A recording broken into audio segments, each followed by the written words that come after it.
안녕하십니까. 지난주에는 역사적인 우리 학생의 단독 가을 수양회를 처음으로 하였습니다. 나주 영상 테마파크 유스호스텔을 가졌는데 많은 사진이 있지만 그 중에서 3장을 지금 보고 있습니다. 누가 제일 좋아한 것 같아요? 열심히 바베큐 파티 하면서 이렇게 먹는 그 즐거움이 너무나 컸고, 또 특별히 이제 소감 발표가 지금 12명 한 것으로 지금 나오고 있는데, 전부 이게 나와서 소감을 발표하는데 너무 제가 은혜를 많이 받았습니다. 정말 몰랐던 우리 청년부, 우리 한 분 한 분들의 그 진심과 또 하나님을 사랑하는 그 마음을 읽을 수가 있어서 너무 은혜가 됐습니다. 계속해서 7부 우리 청년부 가운데 놀라운 이렇게 진보 역사 또 하나님을 사랑하는 역사가 계속되기를 기도합니다. 오늘 말씀은 영생을 얻는 길입니다. 요절 말씀 22절을 한 목소리로 읽겠습니다. 시작. 예수께서 이 말을 들으시고 이르시되 내게 아직도 한 가지 부족한 것이 있으니 내게 있는 것을 다 팔아 가난한 자들에게 나눠주라. 그리하면 하늘에서 내게 보화가 있으리라. 그리고 와서 나를 따르라 하시니. 본문 말씀은 정말 이 말씀 중에서도 정말 중요한 말씀이다. 저는 그렇게 생각하고 특별히 이 구원론에 관한 말씀이기 때문에 이 3가지 비유를 통해서 어떻게 해야 우리가 영생을 얻을 수 있는가, 다시 말하면 하나님 나라에 들어갈 수 있는가, 정말 중요한 말씀이라고 생각이 됩니다. 그래서 이 시간 성령님께서 이 말씀을 통해서 우리 가운데 놀라운 은혜를 깨닫는 영을 허락하시고 은혜를 허락해 주시기를 기도합니다. 우리가 어떻게 영생을 얻을 수 있습니까? 첫째, 하나님의 긍휼을 구해야 영생을 얻을 수가 있습니다. 9절과 10절을 보십시오. 9절부터 14절은 예수님께서 자기를 의롭다고 믿고 다른 사람을 멸시하는 바리새인들에게 비유로 주신 말씀입니다. 2 사람이 기도하러 성전에 올라갔습니다. 한 사람은 바리새인이고 다른 한 사람은 세리였습니다. 바리새인들은 모든 사람들에게 칭찬을 받는, 신앙생활을 잘한다 이렇게 칭찬을 받는 사람이었고, 세리는 두말할 필요도 없이 죄인 중에 죄인으로 공인받은 죄인이었습니다. 먼저 바리새인이 하나님 앞에 이렇게 기도를 합니다. 바리새인은 서서 따로 기도하여 이르되 하나님이여, 나는 다른 사람들 곧 토색, 불의, 간음을 하는 자들과 같이 아니하고 이 세리와도 같이 아니함을 감사하나이다. 나는 일에 2번씩 금식하고 또 소득의 11조를 드리나이다. 바리새인의 기도는 여러 가지 면에서 참 특이합니다. 바리새인의 기도를 살펴보면 자기 의를 자랑하는 내용으로 가득 차 있습니다. 그의 기도에는 자신의 부족함을 고백하거나 하나님의 자비와 용서를 구하는 내용은 하나도 없습니다. 하나님이 어떻게 해주셔서 감사하다는 말이 전혀 없습니다. 자기 자신이 한 일만을 강조하고 있습니다.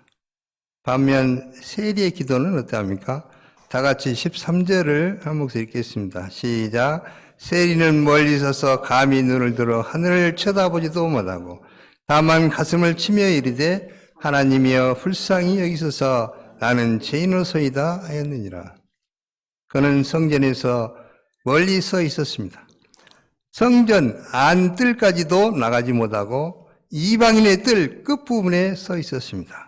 감히 눈을 들어 하늘을 쳐다보지도 못했습니다. 하나님 앞에서 자신이 얼마나 큰 죄인인지 깨달았기 때문에 감히 쳐다볼 수도 없었습니다. 또 그는 자기의 가슴을 쳤습니다. 가슴을 친다는 것은 죄의 근원지인 마음을 치는 깊은 참회와 애통을 나타내는 행동입니다. 세리의 기도는 아주 간단했습니다. 하나님이여 불쌍히 여기소서, 나는 죄인으로소이다. 이것을 직역하면은 하나님, 죄인인 나에게 자비를 주십시오. 긍휼을 베풀어 주십시오. 그런 뜻입니다. 그는 자신이 흉악한 죄인이라는 사실을 깊이 하나님 앞에 인정했습니다. 그리고 그의 죄를 하나님 앞에 회개했습니다.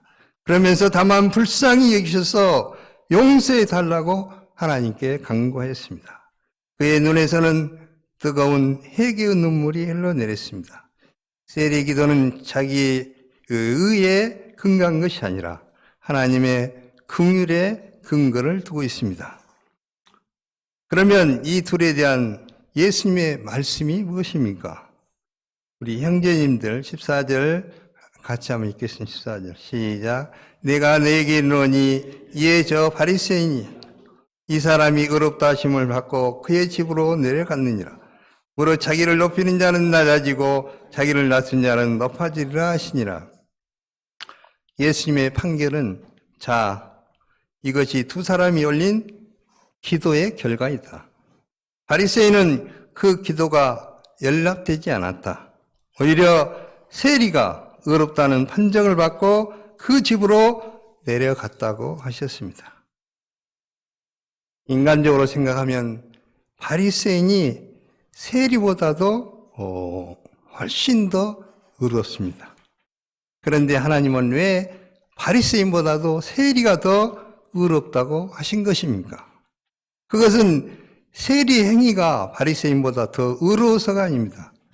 세리가 분명히 죄가 더 많지만은 그가 숨김없이 자신의 죄를 고백하고 회개했기 때문입니다.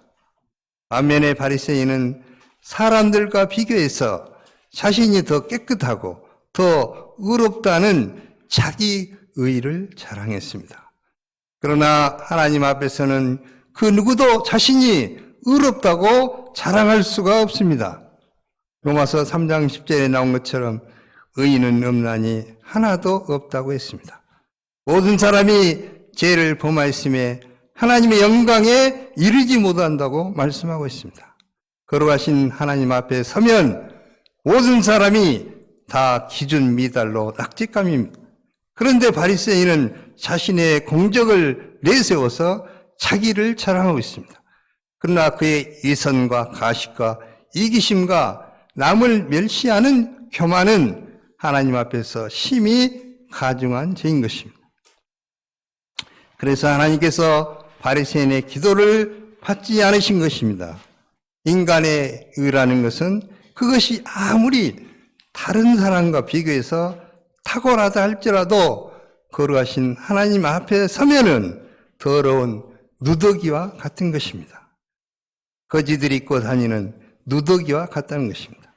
이 비유를 통해서 어떤 사람이 하나님의 나라에 들어갔다고 했습니까? 영생을 얻는 길이 무엇입니까? 자기가 하나님 앞에서 죄인임을 깊이 인정하고 믿음으로 나가서 나를 불쌍히 여기소서 그렇게 간구하는 사람입니다. 자신의 죄인됨을 깊이 인정하고 오직 하나님의 긍휼과 은혜를 구하는 사람입니다. 예수님의 십자가 보혈의 공로로 말미암아 우리는 의롭게 되며 하나님의 자녀가 됩니다. 우리는 단지 예수님의 십자가만을 자랑해야 합니다. 그래서 갈라디아서 6장 14절은 이렇게 말씀하고 있습니다. 그러나 내게는 우리 주 예수 그리스도의 십자가 외에 결코 자랑할 것이 없습니다. 둘째, 하나님을 전적으로 의존하는 자가 영생을 얻습니다. 15절을 보십시오. 예수님 당시에는 어머님들이 첫 생일을 맞은 어린아이를 유명한 랍비에게 데려와서 선생님에게 데려와서 축복을 받는 관습이 유대인들에게 있었습니다. 많은 사람이 그 간섭에 따라서 예수님께 어린아이를 데리고 와서 그들에게 안수하고 축복 기도를 해주기를 바랐습니다. 말씀에 나오는 어린아기 내지는 어린아이로 나오고 있는데 유아에서 5살까지 정도의 아이들을 말하고 있습니다. 제 아들은 예수님이 중요한 가르침과 사역을 감당하기에도 시간이 모자란데 아이들에게 시간을 많이 빼앗긴다는 것은 낭비라고 그들은 생각했습니다. 그래서 줄지어 서 있는 아이들을 보고 꾸짖었습니다. 그런데 예수님의 반응이 무엇입니까? 우리 자매님들이 그 16절 읽겠습니다. 시작. 예수께서 그 어린아이들을 불러 가까이 하시고 이르시되 어린아이들이 내게 오는 것을 용납하고 금하지 말라. 하나님의 나라가 이런 자의 것이니라. 어린아이들을 자기 앞으로 오도록 하셨습니다. 어린아이들이 내게 오는 것을 용납해라. 어린아이들이 내게 오는 것을 금하지 말아라. 여기서 하나님의 나라가 이런 자의 것이라는 것은 하나님의 나라를 어린아이같이 받아들이는 자를 의미하고 있습니다. 어린아이의 공통적인 특징이 무엇입니까? 그것은 바로 의존성입니다. 어린아이는 엄마에게 절대적으로 의존합니다. 엄마의 사랑을 믿기에 엄마가 먹으라고 주는 것은 무조건 먹습니다.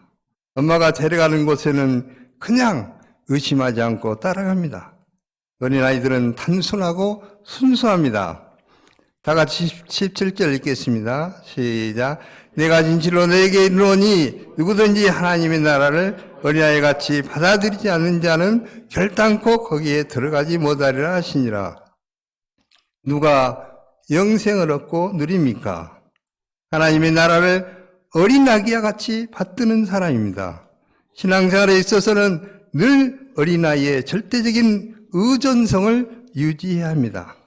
신앙이 성숙하다. 저 사람 믿음이 좋다. 이 말은 무슨 뜻인가요? 모든 면에서 하나님을 더욱 의존하는 자가 된다는 것입니다. 이처럼 하나님의 나라는 어린아이처럼 하나님을 전적으로 의존하는 사람이 들어간다는 것입니다. 하나님의 말씀을 전적으로 영접하고 그 말씀을 믿고 어린아이같이 순종하는 사람이 영생을 얻어서 하나님 나라에 들어가는 것입니다. 셋째로 이웃사랑을 실천하는 사람이 영생을 얻습니다. 18절을 보십시오. 어떤 관리가 예수님께 찾아와서 물었습니다. 마태는 마태복음에서 이 사람을 청년으로 소개하고 있습니다. 그는 젊은 나이에 유대사의 지도자적 위치에 올랐고 많은 재물을 모았습니다. 당대의 아주 성공한 사람이었습니다. 재물만 많은 것이 아니라 모든 계명을 잘 지킨 도덕적으로도 아주 모범적인 그런 사람이었습니다. 이런 그런 아쉬울 것이 없고 언제나 당당하고 활력이 넘치는 생활을 할 만합니다. 그런데 이런 그에게도 깊은 고민이 있었습니다. 영생의 확신이 없는 것이었습니다. 그래서 마음이 늘 어두웠고 공허했습니다. 그가 바라던 삶의 기쁨과 환희가 없고 그에게 생명력이 없었습니다. 그는 자신의 지위와 명성, 재산에도 불구하고 미래에 대한 두려움이 가득했습니다. 그가 그 시대의 원업이었으나 그 마음에 행복과 만족이 없으니 관리가 되고 부자가 된들 무슨 소용이 있겠습니까? 어떻게 해야 영생을 얻을 것인가? 잠 못 이루는 밤을 지내다가 예수님께 대한 소문을 듣고 그가 예수님께 나왔습니다. 마가복음에 보면 그는 예수님께 달려와서 무릎을 꿇고 예수님께 여쭙습니다. 매우 진지한 자세로 물은 것입니다. 그가 예수님께 묻는 바가 무엇입니까? 선한 선생님이여, 내가 무엇을 하여야 영생을 얻으리까? 그러면 이 말의 뜻이 무엇일까요? 이는 자기가 할 수 있는 것을 다 했는데도 아직 영생의 확신이 없으니 이제 무엇을 더 해야 되는가 하는 질문입니다. 이 사람은 영생을 얻고자 소원이 있는 아주 훌륭한 사람이었습니다. 문제는 무슨 선한 일을 해야 영생을 얻는다고 생각한 것입니다. 그는 인간의 노력과 선행의 대가로 영생을 얻을 수 있다고 생각하고 있었습니다. 그의 말에서 볼 수 있듯이 그는 영생을 선한 삶을 산 결과로 오는 대가로 이해하고 있었던 것입니다. 그래서 예수님을 선한 선생님이라고 일컫는 것도 그런 의미에서 이렇게 말한 것입니다. 그래서 예수님은 먼저 청년이 생각한 선의 개념부터 바로 잡아줄 필요가 있으셨습니다. 예수께서 이르되 내가 어찌하여 나를 선하다 일컫느냐? 하나님 한 분에는 선한 이가 없느니라. 이에 대해 예수님은 하나님 한 분에는 결코 선한 사람이 없다고 말씀하셨습니다. 이는 예수님께서 자신이 선하지 않다는 말씀이 아닙니다. 예수님은 하나님의 본체로서 선하신 분이십니다. 그런데 왜 하나님 한 분에는 선한 이가 없다고 말씀하고 계십니까? 단원을 돕는 차원에서 예수님께서 그렇게 말씀하신 것입니다. 지금 간호는 예수님을 선한 선생님, 곧 사람으로만 보았습니다. 그래서 어떤 사람도 선하지 않으며 하나님 한 분에는 선한 분이 없다는 사실, 곧 올바른 인간 이해를 가르쳐 주시고자 먼저 하신 것입니다. 그의 선에 대한 잘못된 인식을 바로잡아주기 위해서 이렇게 말씀하신 것입니다.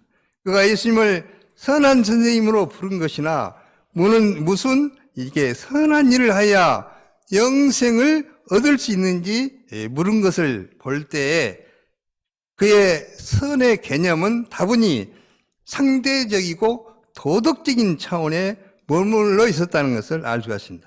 그는 인간의 노력으로 선에 도달할 수가 있고 그 대가로서 영생을 얻을 것으로 기대하고 있었던 것입니다.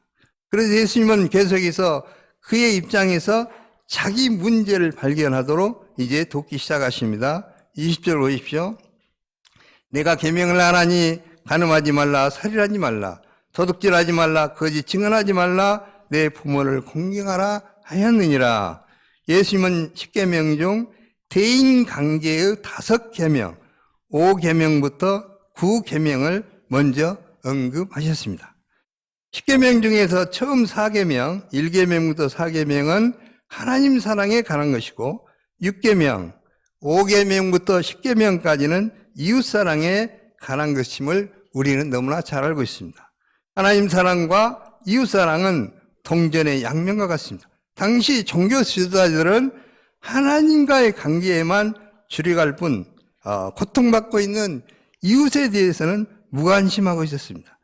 이웃을 신경 쓰지 않으면서도 10계명을 잘 지킨다고 그들은 생각하고 있었던 것입니다. 그런데 보이는 형제를 사랑하지 않으면서 보이지 않는 하나님을 결코 사랑할 수 없다는 것입니다. 그런데 그의 대답이 무엇이었습니까? 21절 같이 한번 읽어볼까요? 다 같이 시작. 여짜오되 이것은 내가 어려서부터 다 지켰나이다. 우리 착한 우리 홍다희 목사님 어려서부터 다 지키셨죠. 우리 소희 목사님은 두말할 필요 없을 것 같고 우리 7부 청년부에 희망이 되고 있는 우리 소방자매님, 우리 평화자매님, 이 정도는 다 지키고 있죠. 다 지켰다 이렇게 대단하신 분들입니다. 대단하신 분들. 그는 놀랍게도 이것은 내가 어려서부터 다 지켰나이다 하고 자신 있게 대답하였습니다. 그의 대답을 통해서 볼 때 그는 지금까지 아주 피상적이고 형식적으로 계명을 지키며 살아왔음을 알 수가 있습니다. 왜냐하면 사람은 그 누구도 율법을 다 지켰다고 단언할 수 없기 때문입니다. 실제로 유대인들은 아이들이 5살이나 6살 정도 되면 율법 공부를 가르치고 지키도록 훈련을 하였습니다. 그러나 그런 율법 준수는 율법을 하나님이 요구하시는 수준으로 지키는 것이 아닙니다. 단지 문자적으로 겉으로만 지키는 것입니다. 하나님이 요구하시는 수준에 전혀 미치지 못했던 것입니다. 왜 그런가 한번 생각해 봅시다. 예수님은 산상순에서 말씀하시기를 여자를 보고 음욕을 품는 자마다 이미 간음하였다고 말씀하셨습니다. 또한 형제에게 화를 내는 것도 살인한 것과 같다고 하셨습니다. 계명의 창시자이신 주님의 해석은 우리 인간이 마음으로 범한 죄도 계명을 어긴 것으로 이렇게 규정하고 있습니다. 그렇다면 과연 우리가 나름대로 이 계명만큼은 내가 잘 지켰다 할 수 있는 계명이 무엇이 있겠습니까? 다윗 목자님 다 지키셨습니까? 그래도 마음으로도 다 성경에 선언한 바대로 의인은 없나니 하나도 없으며 선을 행하는 사람이 없나니 하나도 없습니다. 사람은 누구도 율법을 완전히 지킬 수 없고 그래서 율법 앞에 서면은 자신이 죄인임을 인정하지 않을 수 없습니다. 자신이 율법 앞에 서면은 죄인임을 깨닫게 되는 것입니다. 그것이 바로 율법의 기능인 것입니다. 예수님께서 오실 때 아직 그에게 부족한 것이 있었습니다. 그래서 예수님은 그에게 말씀하셨습니다. 다 같이 요절 말씀입니다. 다시 읽겠습니다. 시작. 예수께서 이 말을 들으시고 이르시되 내게 아직도 한 가지 부족한 것이 있으니 내게 있는 것을 다 팔아 가난한 자들이 나눠주라. 그리하면 하늘에서 내게 보화가 있으라. 그리고 와서 나를 따르라 하시니 예수님이 계명 하나하나를 대면서 이거 지켰니? 이렇게 꼬치꼬치 물으셨다면 하나도 그는 대답하지 못했을 것입니다.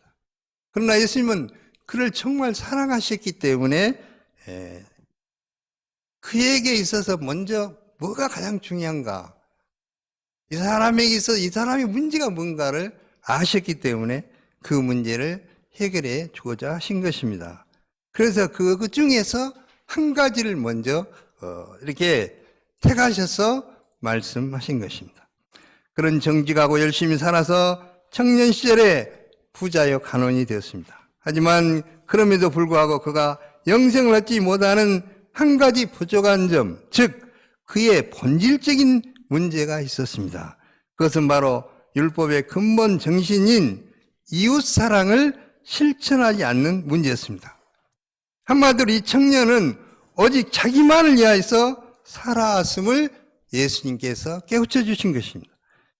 예수님은 영생을 얻기를 원하는 그 청년에게 남에게 피해를 끼치지 않는 정도로 만족하지 말고 이제는 적극적으로 남에게 베푸는 삶을 살라고 말씀하신 것입니다. 예수님은 말씀하십니다. 이제는 그것들을 팔아라. 가감하게 팔아서 나눠주는 삶을 한번 그러면 살아봐라. 그러면 하늘의 보화가 너에게 있을 것이다. 영생을 맛볼 수 있을 것이다. 하늘의 보화는 곧 영생을 말하고 있습니다. 청년이 하늘의 보화인 영생을 얻으려면 자기에 있는 것을 팔아서 영육간의 가난한 자들에게 나눠주는 이웃사랑을 실천해 보라는 것입니다.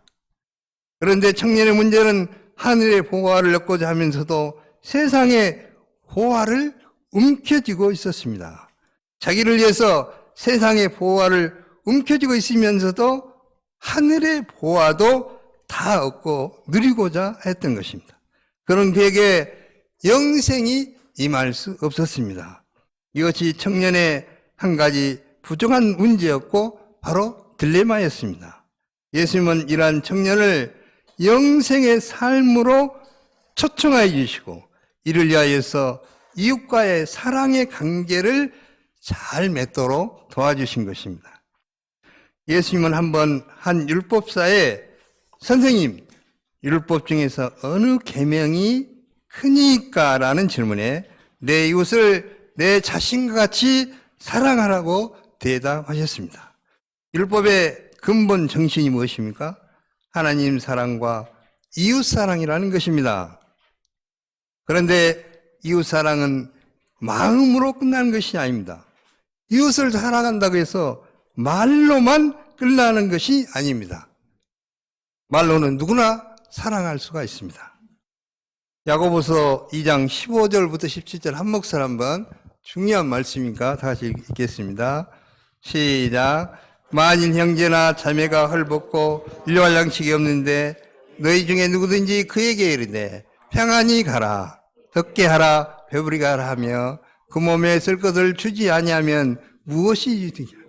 이와 같이 행함이 없는 믿음은 그 자체가 죽은 것이니라. 믿음이 좋다고 누구나 말할 수 있습니다. 사람 앞에 그렇게도 보일 수가 있습니다. 그러나 믿음이 있다면 말로만 하지 말고 실제로 행하여서 그것을 증명해 보라는 것입니다. 이것이 바로 산 믿음이고 하나님께서 원하신 것입니다. 우리가 교회를 사랑한다, 우리가 칠부를 사랑한다, 말로는 다 할 수 있습니다. 한 사람도 그렇게 말하지 않는 사람은 못 들어봤어요. 그렇다면 어떻게 하는 것이 그러면 칠부 교회를 사랑하는 것입니까? 그것은 바로 칠부 교회에 필요한 것을 찾아서 말로만 하지 말고 구체적으로 한 가지 한 가지를 위해서 기도하고 그것을 하는 것입니다. 그것이 하나님이 원하시는 믿음이고 살아있는 믿음이라는 것입니다. 이웃사랑을 실천하는 구체적인 방법은 자신이 소유한 재물을 이웃에게 구체적으로 나누어 주는 것입니다. 그들의 굶주림과 삶의 고통을 함께 나누는 것입니다. 이것이 바로 이웃사랑이라는 것입니다. 우리 요한나 목사님. 아프리카 우간다의 강 리빈스턴 선교사님도 본인은 의사요, 사모님은 약사이지만 본국에서 안정된 삶을 팔고 아프리카에 가서 가난한 사람들을 돕고 있습니다. 이번에 리빈스턴 선교 편지라는 책을 출판하였습니다. 책 서문에서 그는 이렇게 했습니다. 감사한 것은 그동안 이룬 일은 다 잊어버리고 참된 표대 되신 예수님과 하나님 나라의 상을 바라보도록 분명한 방향을 주신다는 것입니다.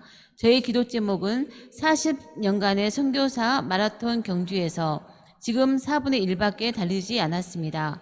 앞으로 남은 30년간의 거리를 완주하고 사도 바울처럼 또 먼저 달리신 믿음의 선진들처럼 꼬린점을 통과하여 하나님께 면류관을 받는 것을 소망하며 끝까지 달려가겠습니다.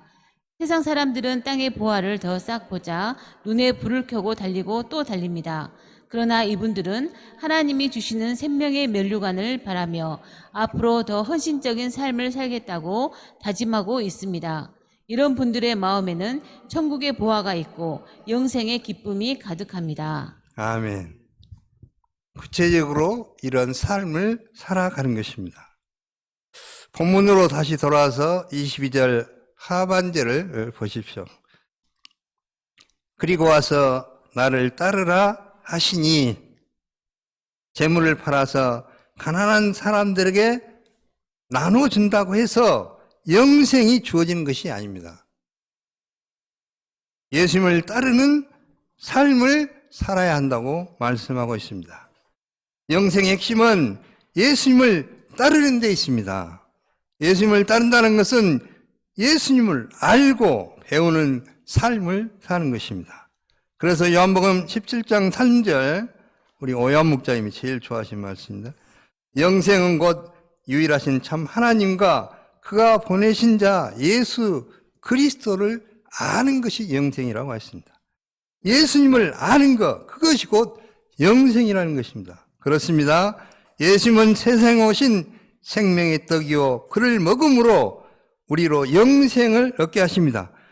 우리가 예수님을 믿을 때 신비한 일이 일어나는데, 이는 우리가 예수님과 하나가 된다는 것입니다. 곧 연합이 이루어집니다. 그때 예수님 안에 있는 생명이 우리의 생명, 나의 생명이 되는 것입니다.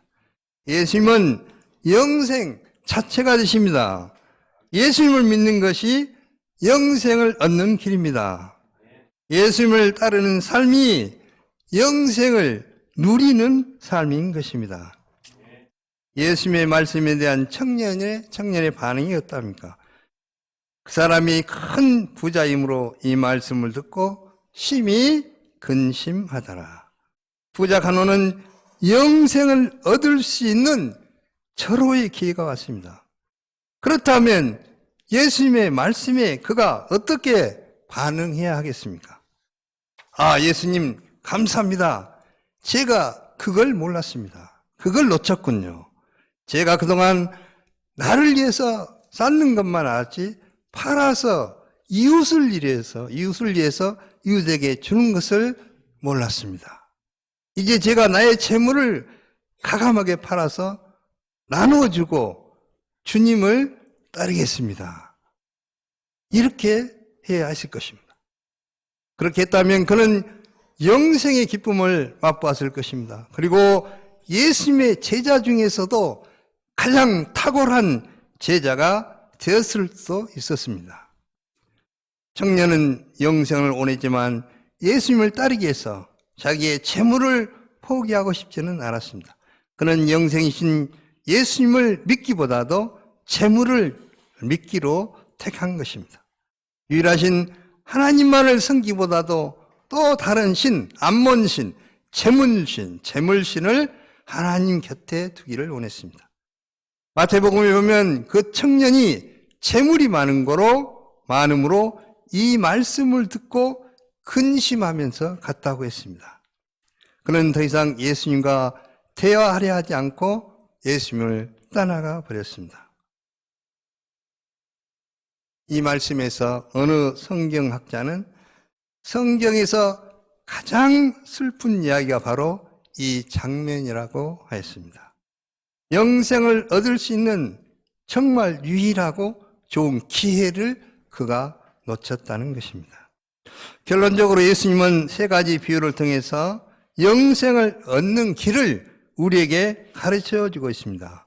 영생을 얻는 길은 세리처럼 겸손한 기도를 드리고 하나님의 긍휼을 구하여야 합니다. 어린아이처럼 전적으로 하나님만을 의존해야 합니다. 그리고 세상 보화를 버리고 예수님을 온전히 따르면서 이웃사랑을 실천해야 합니다. 그러나 근본적으로 영생은 우리의 이런 노력으로 주어지는 것이 아닙니다. 하나님의 주권과 은혜로 주어집니다. 그렇기 때문에 하나님의 선물이라고 하는 것입니다. 우리가 영생을 받은 자로서 하나님 나라를 위해서 자신의 것을 버리는 제자의 삶을 온전히 살아갈 수 있기를 기도하겠습니다. 하나님 아버지 세 가지 비유를 통해서 영생을 얻는 길에 대해서 가르쳐 주심을 감사합니다. 전적으로 구원은 영생은 하나님 나라에 가는 것은 나의 의지와 성실한 도덕적인 행함을 통해서 선을 통해서 얻는 것이 아니라 하나님의 일방적인 주권과 은혜임을 이 시간 배우게 하심을 감사합니다. 저희들이 온전히 정말 주님만을 사랑하고 주님을 배우고 따르는 삶을 살게 도와주시옵소서. 예수님 이름으로 기도합니다. 아멘.